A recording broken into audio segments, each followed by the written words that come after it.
A man jumped into the water and pulled out a drowning child the moment the mother arrived.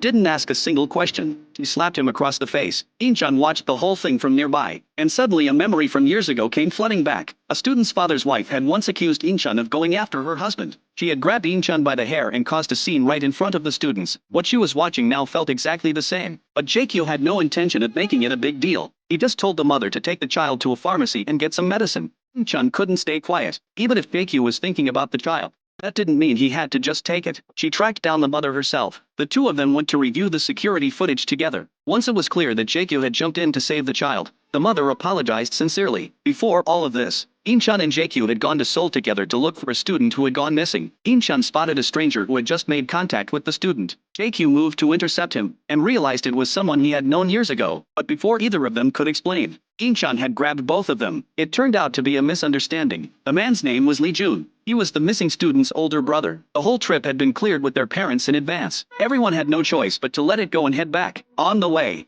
the conversation turned to how Jae-kyu and Lee Jun knew each other. Turns out they had been classmates. Back then Jae-kyu had brought his young nephew Hanjul to class with him. The kid cried and fussed and disrupted everything. Lee Jun stepped in and calmed the boy down. The two of them got along well after that. But something happened later that turned them into strangers. After so many hours on the road, Jae-kyu was too exhausted to keep driving. He decided to find a hotel. It was a weekend and everything was packed. Only one room was left, a family suite. Jae-kyu booked it without hesitating. In-chun didn't have much of a choice and went along with it. After getting the situation with the child sorted out, the two of them went back to the room to rest. Hanjul stepped outside to make a phone call. That left just In-chun and Jae-kyu alone in the room, both of them thinking about very different things. Back at school, In-chun kept turning over in her head how to handle things with Jae-kyu. Then he showed up in front of her again. A coworker spotted them talking and pulled In-chun aside afterward, told her not to get too close to him. Other teachers overheard and joined in. Someone even floated the idea that Jae-kyu might actually be Hanjul's biological father. Said a woman had been seen crying while talking to Jae-kyu about the boy. In-chun suddenly thought back to the night at the hotel. There had been a woman who called Jae-kyu. That same evening, In-chun was walking home when she ran into him.